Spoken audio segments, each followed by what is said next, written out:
You're listening to the Humbucker Soup Podcast with Kevin Chisholm.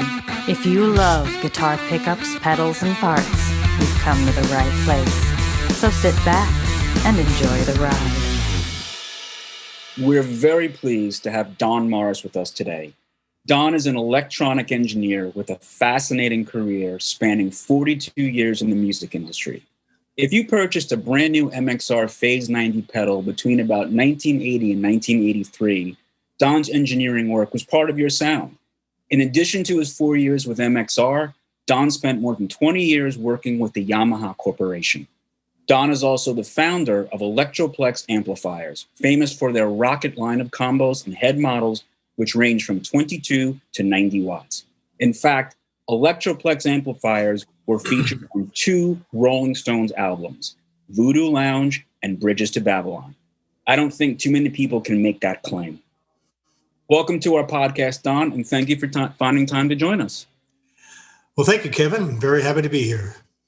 Now, we connected via one of the comments in a post on our Facebook page. You had shared a photo of your 1965 Fuzz King pedal. I think you mentioned that the Maestro Fuzz had sold out when Satisfaction came out.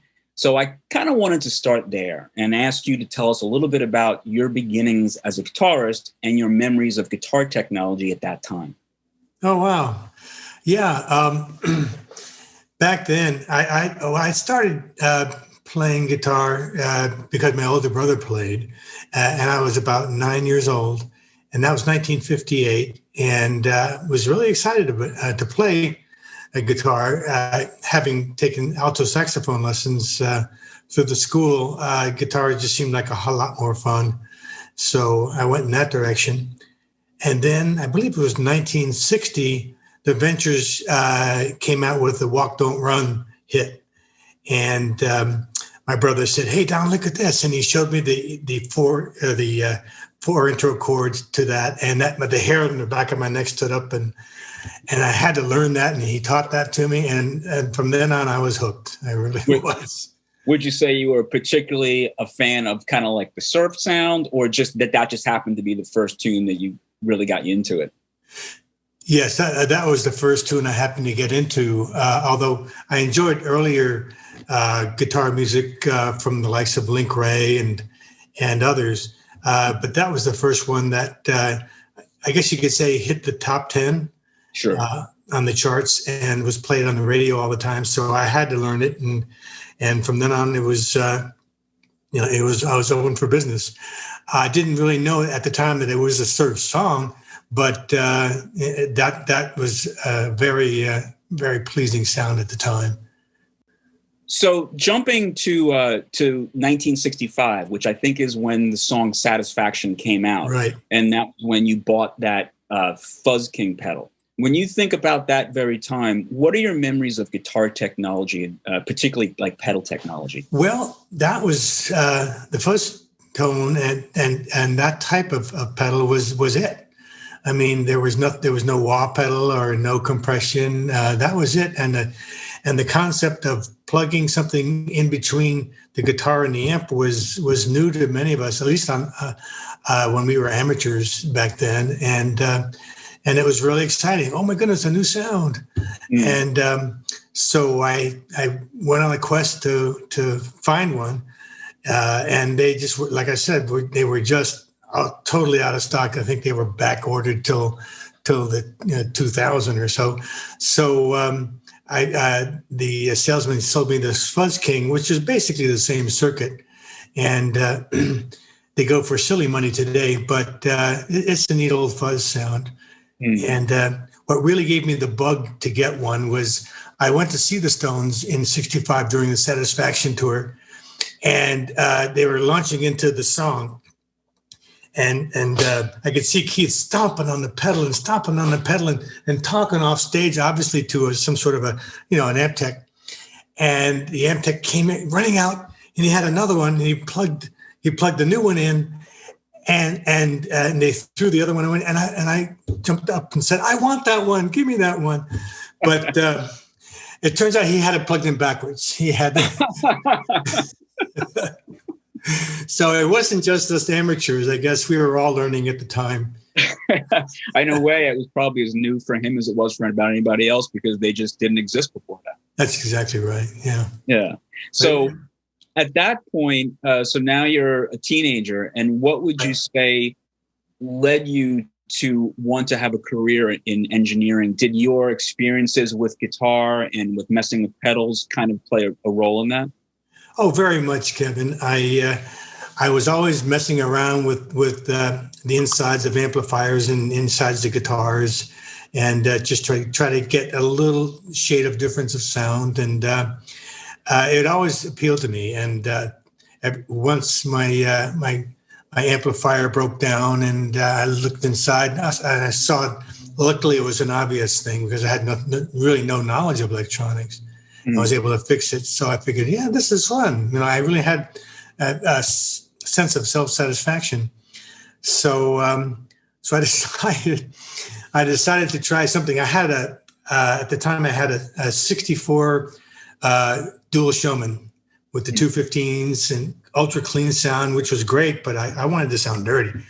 So even before I got the Fuzz King, I decided to try this idea of putting a diode in between the amp and the speaker, which is like, oh my God, I'm surprised it didn't, blow up in a ball of flames, but it sounded absolutely dreadful. I was clipping half of the amplifier off completely, and this poor diode was soaking it up, and the diode got really hot and the amp got really hot. And I said, no, this is not going to work. So that was my first lesson of designing for electronics. And I wouldn't recommend it to anybody.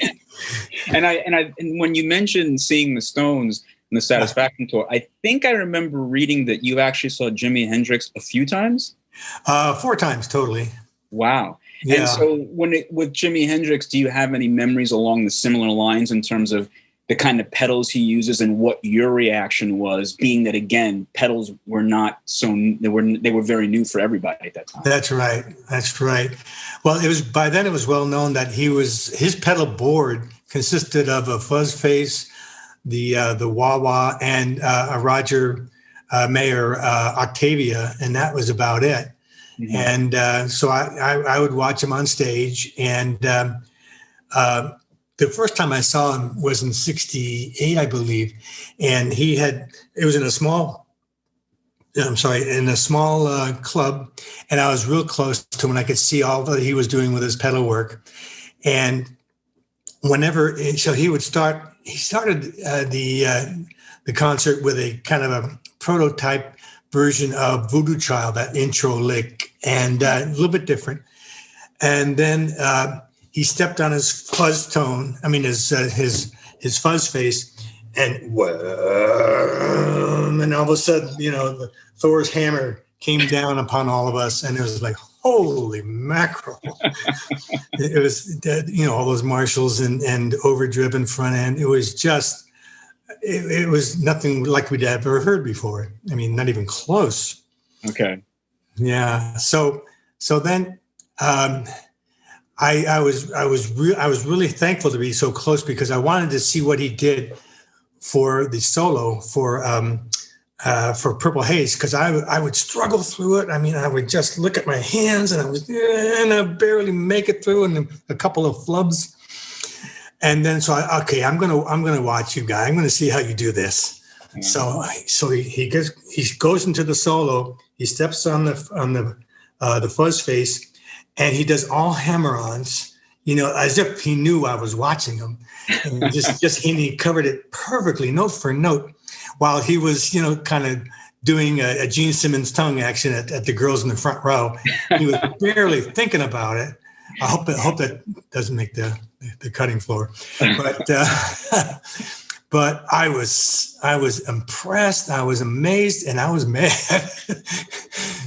So when somebody thinks to themselves, boy, I wish I was old enough to have seen Jimi Hendrix live back in the day. I wonder if it was as cool as people say it was. I think what you're confirming is that it was. Oh my goodness. I can't describe it. I mean, the last time I saw him was in the Band of Gypsies phase. Mm-hmm. And they did Machine Gun.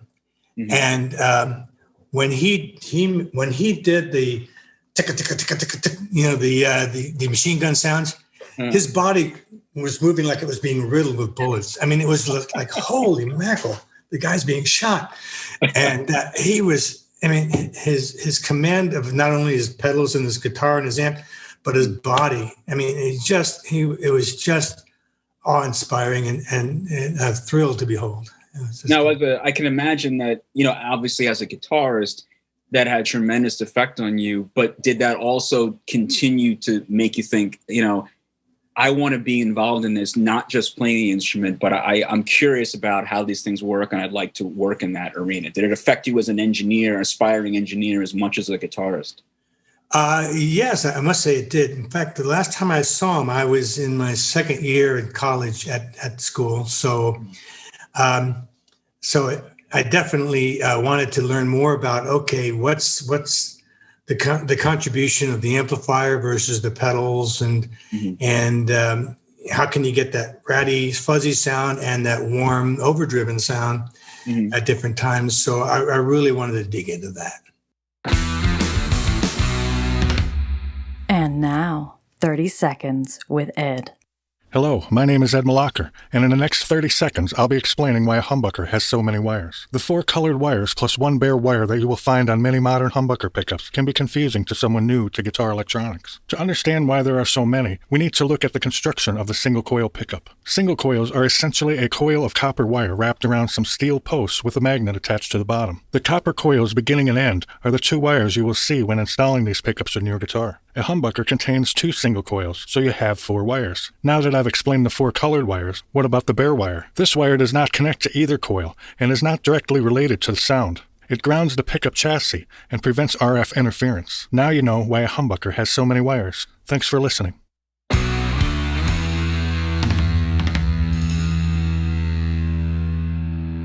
Okay.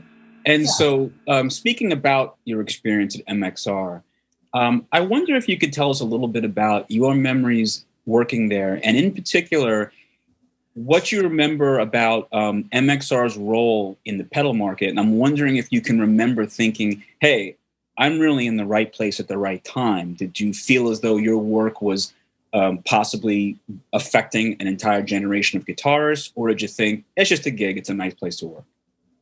That's a good question, Kevin. I was very pleased and excited to be there because at that time they were the kings of the hill. Mm-hmm. They were the undisputed leader, and all you had to do was ask them. They would tell you. Yeah. That is a little bit of hubris there for sure, but it was great. And I felt like I was really in the right spot, as you said. And I was anxious to get going and get learning. And it was a fun gig. It was very serious. At the same time, it was very loose and fun, and it was rock and roll. And I wasn't used to that coming from an electrochemistry lab at the battery company. A little bit different. Quite a bit. So anyway, it was an interesting time. We would every week, the engineering team would get together with management, and we'd have a kind of a where are we at meeting, and at the end of the meeting, in terms of manufacturing and throughput and what's on the plate coming from the manufacturing line, but at the end they would always have this one segment where they would bring in the latest version of a pedal, usually a Japanese pedal or somebody else's pedal, and they would compare it to what they do. Mm-hmm. Now, famously, MXR kind of held on to the old format for a long time. And then maybe, a lot of people think they held onto the old format too long of their original series. Mm-hmm. And when the new entries came out, they would find things to criticize about it and kind of reaffirm to themselves that they were in the best spot and they were not no need to change. Mm-hmm. And I distinctly remember they brought in the first Boss pedal that we'd all seen. And they were mocking it for this and mocking it for that. And I was the new guy, right? Mm. So I'm thinking, holy mackerel, this is cool. This is good. Was that the CE one? No, it was after they came out with the CE2. Okay. Yeah, the Boss Chorus Ensemble, a lovely piece, but that was actually a roll-in piece, I guess. But anyway, So I'm thinking to myself, but I was such a newbie. I didn't want to say anything at the time, but I'm saying, holy mackerel, this has got, battery, easy battery access. You got the door. I mean, you got the plug-in for the wall adapter, which we didn't have, and an LED that says it's on. And I'm saying, hey, this is serious. But I kept that to myself at the time. Now, I must admit that I read an interview with you about your time in MXR, and a great deal of the interview was spent talking about the Phase 90. Yes. But I cannot resist in asking you, it's not the same exact question, but it's very related to the interview. But you talked quite a bit about the task you were given, which was to improve the Phase 90, a number of things about it, but don't change the sound. Right. So I wonder if you can remember being a young engineer and being told we have this super successful pedal that lots of guitar players love, but they're complaining about a few things. We want you to fix those things, but do not change the sound. I mean, do you remember thinking, wow, that's no pressure, right? That was heavy. I was really, that kept me up at nights at the beginning. But, we would go back and forth, and sometimes it would get a little heated because this was their cash cow. They were selling thousands of them a month. And at that time that I was given the project, they were making them, and about 30 to 33% of them were falling out of line, and they were not repairable. And that was way too expensive for them to absorb. And they we needed to increase the percentage of throughput and really eliminate as much waste as we can. My understanding was that you got it down to 3%. Yeah, we did. That's a big difference. It was. And they really did appreciate the work. But there's one other thing I wanted to ask you before we move on. It's another MXR question, and I can't help. This is just something that I've wondered for 45 years. So, and correct me if I'm wrong with this, but the analog delay, the original green one, was pure AC. It did not have a battery compartment. That's correct. And I'm just curious, what was the decision to make, I think at that time, that particular pedal AC only with this big thick cord coming out, but I believe all the other pedals were battery driven. Just about every other one. It came down to current consumption, and I think a battery would have lasted, like 5 minutes in the pedal. Okay, so that particular, because of the way it was designed, it just would have been a killer for the battery. That's right. The bucket brigade, technology that they used for the delay, as well as all the analog circuitry, and they had some wonderful self-compensating filters. It just consumed a lot of current, and it was impossible to think of it as a battery only. Hi there, I'm Joe Boult from Humbucker Soup. Picture this, you're at a gig, maybe you're even on tour. The singer's just changed the key to a song to E flat. You're gonna have to retune. You just broke a string on a Floyd Rose guitar. Your input jack just fell off. Your setup is just not right. You're in trouble. I'm here to help. Joe Boult, Guitar 911. Today we're building an all-purpose emergency guitar kit you don't want to be caught without. Now you can buy these pre-made, but I've customized mine so I know it has everything I'm going to need. Starting with a bag. Just any decent sized shaving bag will do the trick. If you can find one with a pretty pattern, all the better. A string winder and a string cutter. You can buy these as one unit, but they're great for lightning fast string changes and for getting the pins out of an acoustic guitar bridge. A multi-head screwdriver and hex wrench set. Great for changing action, pickup height, or even if something's coming loose. And you'll also want a small ruler and some feeler gauges for measuring your setup. A clip-on tuner. Always have a backup. You might have the best tuning pedal on the market. If it goes down, you'll be glad you remembered this. And if your tuning just won't hold, you need nut sauce. Don't laugh. This is a contact lubricant for anywhere the strings touch, like the saddle or the nuts. Personally, I use Big Ben's nut sauce. Okay, it's kind of funny. Electrical tape. good for labeling a mixing desk, marking settings on your pedals, and for putting your name on your gear, which you should be doing with a Sharpie. Sharpies write on anything like electrical tape or the set list that the singer just changed. You also need duct tape as a secret weapon. Anything that's moving that shouldn't is fixed with duct tape. Tape down cables, tape down a bad mic stand, even tape up a gig bag that's falling apart. Speaking of tape, here's a bonus for you Strat players. A few winds of plumber's tape on the threading of a whammy bar will stop it wiggling when it gets loose. You're welcome. Also, needle nose pliers. Not everything on a guitar is a screw or a nut, and you can't always reach it. Try and tighten the pickup switch on a Les Paul without one of these. And finally, we've all got some of this around, but hand sanitizer. Venues are sticky. Sticky beer spills. Sticky gaffer tape. Unless you're in the Rolling Stones, sticky fingers suck. Also useful if you like shaking hands after gigs. You keep your nasty germs to yourself, Mr. Sticky-fingered, nose-picking, sneezing person. And now that you've got it all together in the bag, here's the most important step. Put it in your gig bag before you forget it. Trust me, the first time you forget it, you'll need it. And that's it. I'm Joe Boult from Humbucker Soup, and I'll see you about. So when you think about the time between MXR and Electroplex, which I think would have been Hoshino USA and Yamaha. That's right. I was hoping you could share some thoughts with us about your memories. I guess it would really just be the bulk of the 80s and the early 90s, about the changes that happened in technology, particularly in music. And if you can remember kind of the way you felt about it when things came along like MIDI and some of the advances in pedal technology. That's great. That's a broad topic. I mean, we could write a book about that for sure.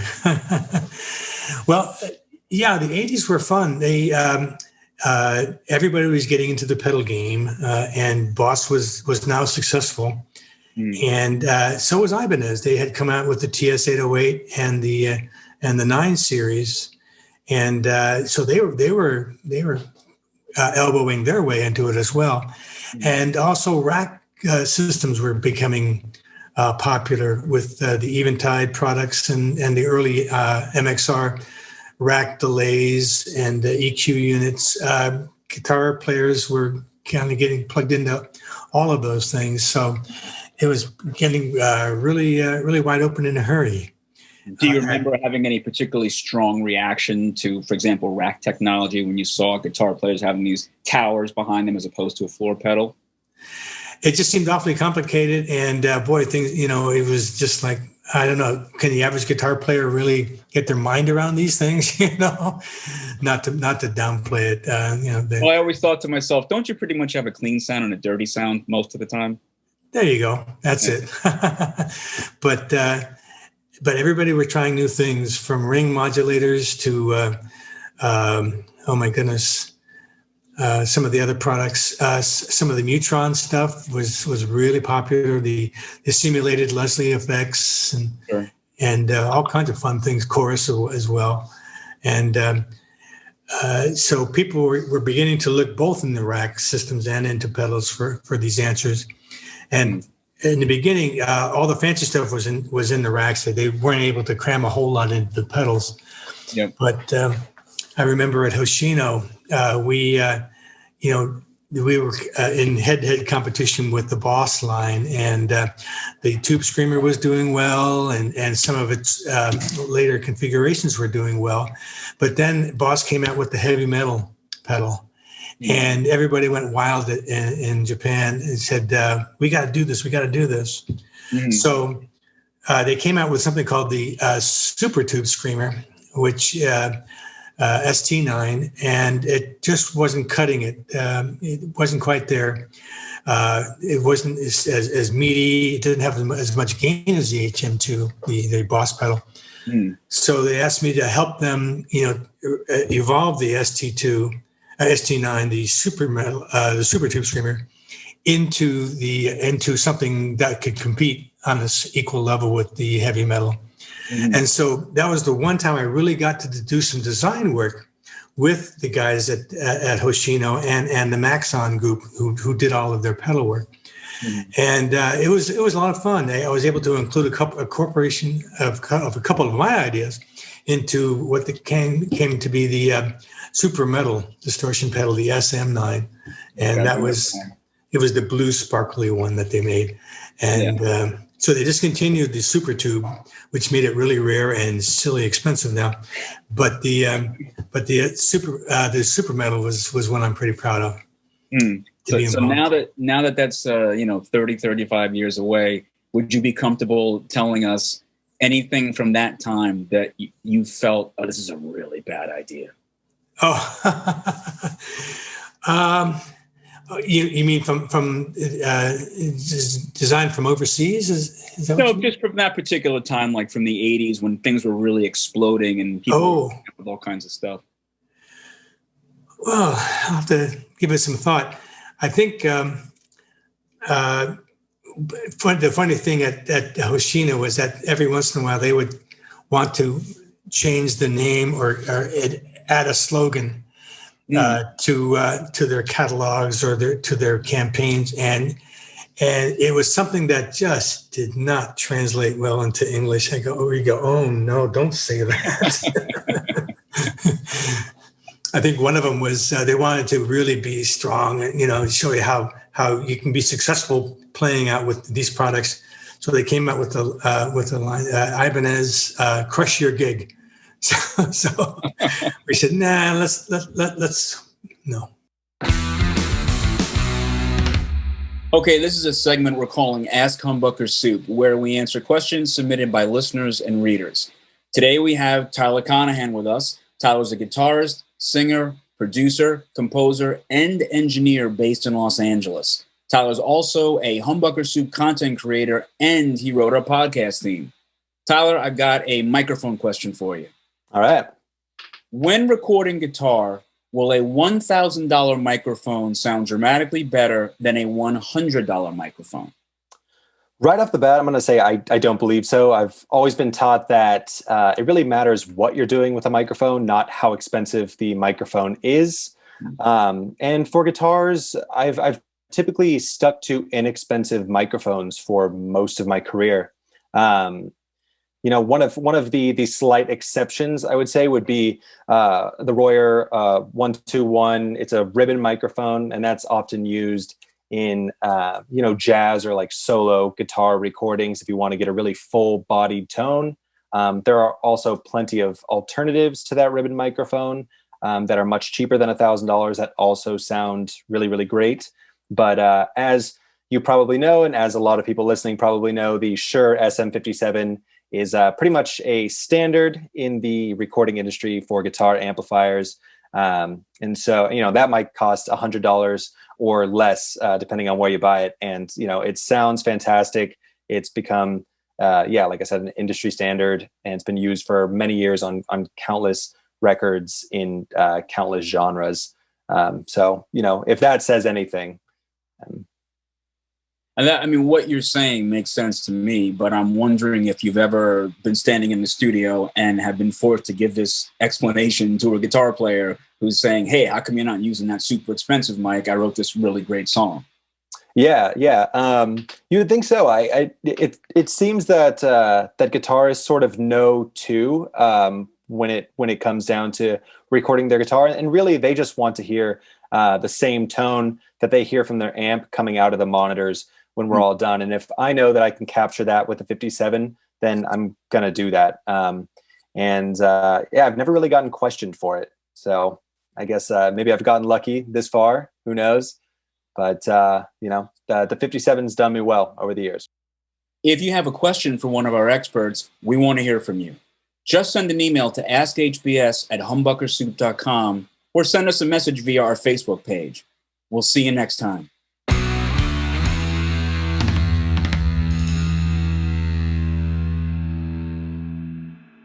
So you're with Yamaha, and I believe it was around 1993 that you started thinking to yourself that you might like to start an amplifier company.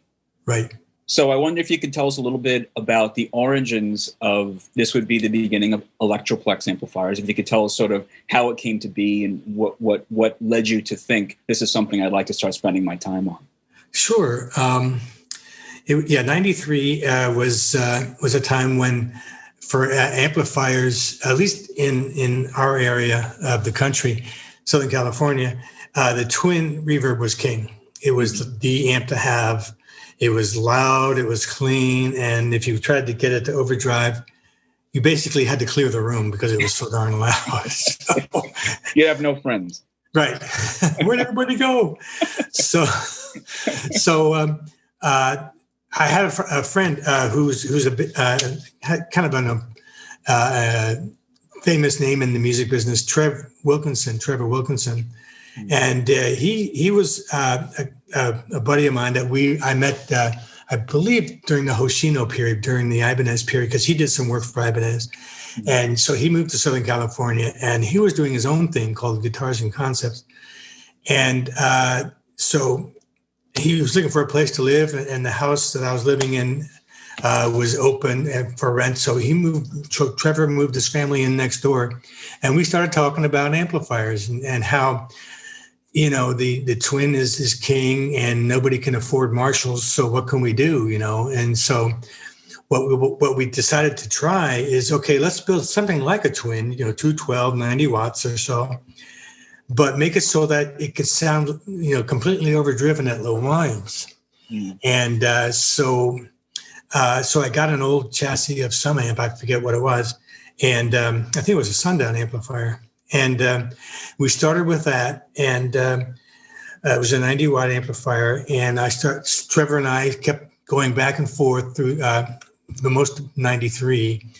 And we came upon a circuit with the dirty channel and the clean channel. The clean channel covered the twin reverb thing, but the dirty channel was really where the party was. It really, even at very low volumes, the preamp section really sounded like an overdriven stack, and we felt we'd nailed it. So we decided, okay, let's start a company. So Trevor and I started to build these things as partners. And so that happened, started around 1994. Okay. Yeah. And it seems to me that if you start an amplifier company in 1994, and then somewhere around correct me if I'm wrong, 1996, Keith Richards uses your amplifier on a record, that's good, right?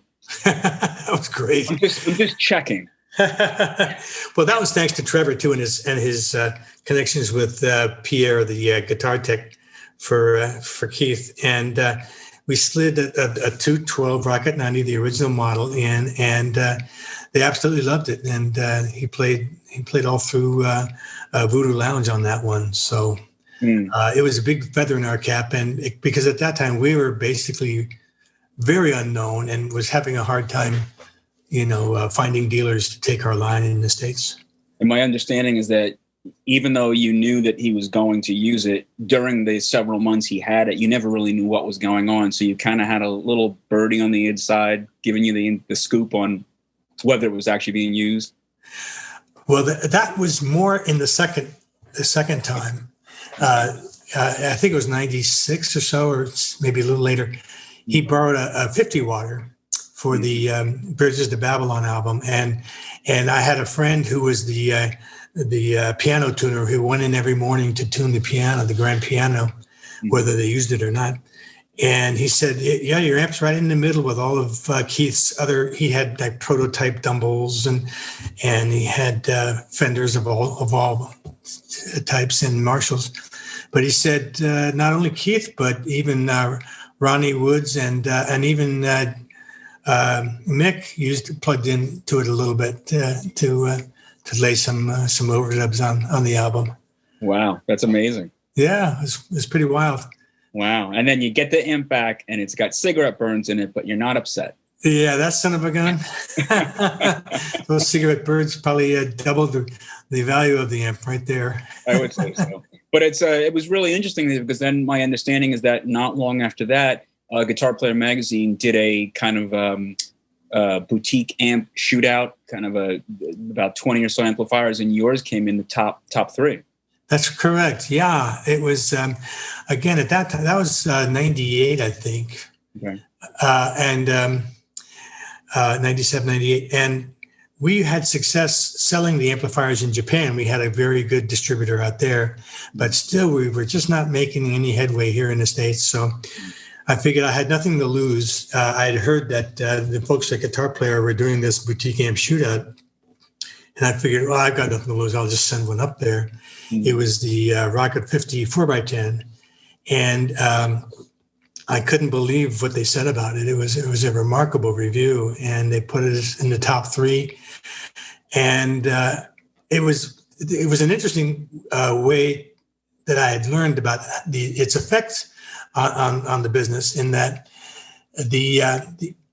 I figured the subscribers reached their mailbox. They got their copies like on January 2nd or so, right around there for the February issue.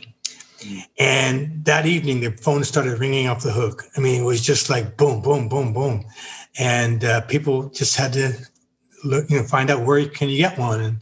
And so I started, trying to fill orders like mad, but it was almost like throwing a switch. All of a sudden, bang, the power of that magazine at that time just put us on the map. And all of a sudden, we had a dozen dealers across the states, and we were having trouble keeping up with all the orders. Wow! So that was a really pivotal moment for you to get that to when you were on the cover of Guitar Player. Big time. Yeah, that was a major score for us. Right, but then you in 2000 decided to pause because you decided that you wanted to spend more time with your family. That's correct.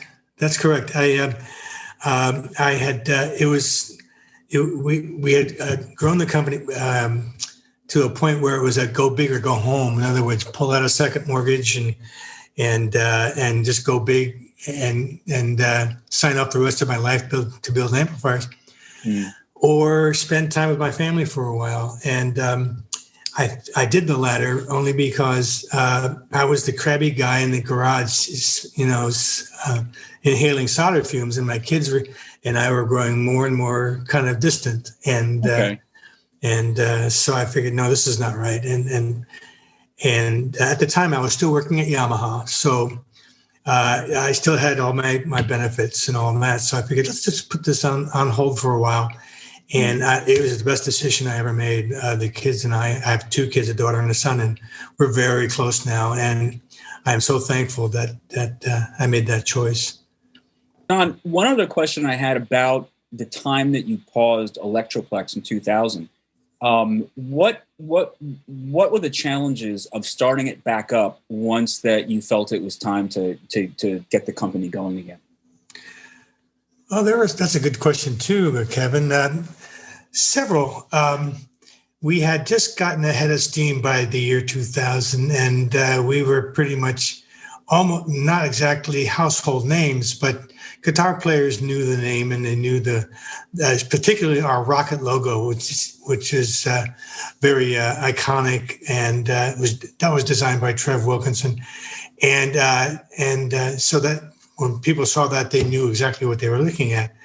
By the time 2009 came around, we kind of had to start building up that mojo again, and it's different this time. It's a different climate. There's a lot more competitors now.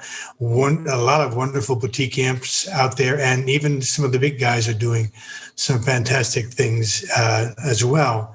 So it's been a struggle since 2009, but we're back at it. And I've introduced a bunch of new models, and that seems to help. And I've been going to trade shows when I can, and that seems to really bring us back into the consciousness of the guitar buying public. One of the things that really saved us, I think, was the rocket logo itself. People would walk by and they would see that and they would say, "Oh, I remember that," and they couldn't remember the name Electroplex, but they remembered that logo, and that was gold for us. Yeah. And when it comes to Electroplex amplifiers, what would you say is on the roadmap for the near future? Oh, yeah. Well, I'm always looking for what I like to say, new applications for 1930s technology. And I think I've found a couple of interesting things. One in particular I'm kind of excited about is building tube power sections back end for things like digital keyboards and digital modeling systems like the Kempers and what have you. We did an experiment. I built a stereo tube amplifier, power section, and I took it to a studio, and we plugged in a Kemper with I think a deluxe reverb model. They removed the actual amplifier parameters and just ran the preamp straight through the tube amplifier, and the tube amplifier seemed to reintroduce some of the mojo that tubes brought to the party to begin with, kind of after the fact, which I found fascinating. And so you could kind of get that warm, complementary distortion products in the sound that we used to love when everything was all tube. For example, a keyboard player would plug into it, and he would pull up his favorite Hammond B3 patch, and his hair would stand up on the back of his neck. It was just like, whoa, because some of those old tube byproducts, the even harmonics and the complementary, the beneficial coloration, if you will, of the tubes came back in, and it just kind of brought it back into focus, almost like a full circle type of thing. And I'm curious to your thoughts about the Kemper, in particular, technologies like profiling. Do you think that profiling technology and analog tube technology are mutually exclusive, or do you think they can coexist and they both serve a equally valuable purpose in the future of guitar technology? Well, I don't know if they're equally valuable, but they certainly can serve purposes in going forward. I think the modeling amplifiers and programs are getting better, and to my taste, as a player, they're still a bit two-dimensional for me. In other words, they don't catch the dynamics from top dynamic range to low of a tube amp. But I think that's only a matter of time. And it's just amazing how close they are now. But I think tubes will always be there, and if I can help in any way, create whatever it takes to keep it relevant, I'm always looking for that. Well, I hate to say we're just about out of time. I feel like there's about 32 different conversations we can continue at this point. But before I let you go, Don, I just want to ask you one more question. And so when you, as a guitarist, every day when you plug in, what guitar do you play and what pedal do you plug it into? Wow. It's interesting. Having worked at Yamaha for so long, I've got a bunch of Yamaha guitars, some Frankensteins and some really nice ones. But I have a favorite semi-hollow that I use for semi-hollow work. And for solid bodies, I'll use a Tele or a Strat. And plug into a pedal-wise, I like certain overdrives. I've modified a few tube screamers that I like. And what are some of the others? And some old kind of fuzz tones that I've kind of smoothed off some of the rough edges. Mm-hmm. And I'll plug into, I have a new model of Electroplex amplifier called the Triplex. Mm-hmm. And that's an amplifier that's a single channel, very small, 35 watts, and you can use two different kinds of power tubes. In this case, it's using 6 L6s for that American beefy sound at about 35 watts, and EL84s for a British jangly sound at about 8 watts. And then you can play them all together. So you can play them individually or all together. And it gives you a lot of fun different avenues to play with. Oh, cool. That's really cool. Thanks for letting me plug my amp. Well, Don, I have to tell you, it's very challenging keeping this conversation to 30 minutes. I hope you promise that you'll let us knock on your door again, because there's so many things I'd love to talk to you more about. And I hope that we can continue this conversation again one day. Well, thank you, Kevin. I appreciate it. And you're welcome anytime to tap me on the shoulder. Right on. Well, thank you so much for making time for us today. It was really a pleasure having you on the podcast, Don. Thank you so much, Kevin. You've been listening to the Humbucker Soup Podcast with Kevin Chisholm, produced by Jay Sosnicki, music and audio production by Tyler Conahan. Follow us on Instagram, Twitter, and Facebook at Humbucker Soup.